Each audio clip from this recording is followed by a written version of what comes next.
Well, good morning, everyone. Nick Reagan here from your First Alert Desk for 5 on 5 Plus. There goes the graphic. All right. Good to be with you this morning on a Tuesday. We do have a lot of news to get through this morning with redistricting happening up at the Capitol. In fact, if you were just watching our breaking news stream, you would have seen a press conference with House Democrats who are objecting to the new rule that House Republicans have put in place that limits the number of amendments that can be made to the current redistricting bill. That comes after more than 500 amendments were filed on that first and second day, once that special session got started earlier this week. We're going to have more on that here in a couple of minutes, and of course we'll be covering that entire debate on redistricting live today.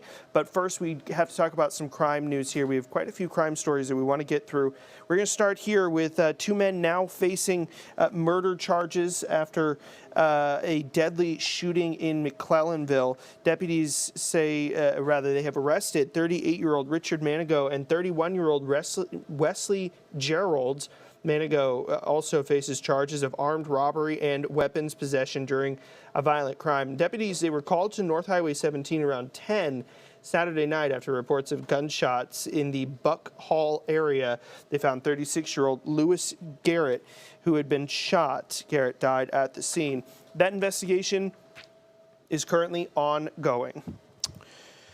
Officials are investigating a senior prank in Beaufort County. Now, details are very limited at this time, but here's what we know. Bluffton police officers confirmed Thursday night a custodian allowed students into River High School. Those students then allegedly spread syrup, soap, toilet paper, olive oil, pickles throughout the campus. Those students then allegedly, officials say that furniture was also overturned and fire extinguishers were discharged.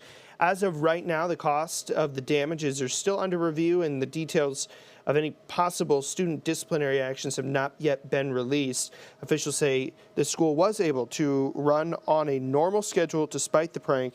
As we know more, or rather learn more about this situation, we'll of course keep you updated both on air and online. All right, let's take a quick peek outside downtown Charleston there. Pretty view and a beautiful morning, although heat on tap for this week. We do have First Alert meteorologist Samantha here now with us. Let's go to her for a quick look at the weather. Good Tuesday morning to you. We've got another hot and humid day in our forecast today, upper 80s and lower 90s. So we are dry through tomorrow, your Wednesday, and then slightly better rain chances coming our way Thursday and through the at least much of the holiday weekend. Talk more about that in just a bit. But first today, upper 80s, lower 90s inland, lots of sunshine and lots of humidity as well. So dressing for summer today. Tonight, mostly clear. A little patchy fog developing late tonight, but otherwise we're dry. Temperatures back in the 60s. Those nights, those afternoons just continuing to get warmer. 91 tomorrow, 90 on Thursday. The team is forecasting scattered showers and storms starting Friday and into the holiday weekend as a front kind of stalls out nearby. I don't think any of these days will be a rain out, but certainly better odds for seeing some measurable rain in spots starting Friday and continuing through Sunday. Right now, Memorial Day Monday looks like the driest day of the holiday weekend, but of course we will keep you updated and let you know as we get closer. Have a great Tuesday. Stay cool today. All right, First Alert meteorologist Samantha Roberts there with a look at the forecast. Again, looks like we're going to need the air conditioners today. All right, well, the redistricting battle that is continuing at the State House, but time is quickly running out. Yesterday, Democrats spent another day pushing amendments in the House to alter or stop that process. More than 500 amendments were filed, but none were passed. Democrats are continuing to argue that the proposed map fails South Carolinians, and they're pushing for Republicans to reject it. Those for the map say that it's a directive from the president and something they need to do. While lawmakers did not vote on the redistricted map yesterday, it is expected to happen sometime later this week. That comes as they face a tight deadline with early voting starting in just a few days on May 26.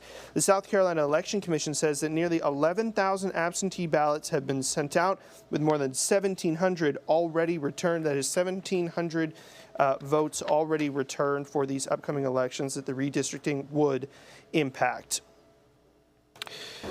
Also at the State House, Governor Henry McMaster has officially signed a bill into law tightening rules on bathroom usage in the state. The the Carolina Student Physical Privacy Act aims to promote and solidify rules that make it so students can only use the bathroom and locker rooms that correspond to the sex that they are assigned at birth. Now, school districts and colleges who don't follow the new law could lose up to 25% of their funding. Officials against the law released a statement in response saying, in part, quote, "These callous acts by our state lawmakers do not reflect the values and priorities of South Carolinians who believe that all students, including transgender students, should have a fair chance to succeed." One more big headline for you. NextEra Energy is acquiring Dominion Energy. The deal between the Florida and Virginia companies will create a utility giant. This comes as demand for electricity is up, with much of it due to the speedy growth of AI data centers. NextEra stock is up 15% this year, following deals with Google and Meta in 2025. Florida-based NextEra is currently valued at $194 billion. The all-stock deal would give NextEra shareholders about 75% ownership in the combined company, plus an additional $360 million in cash. The deal still needs approval from federal regulators before it can move forward.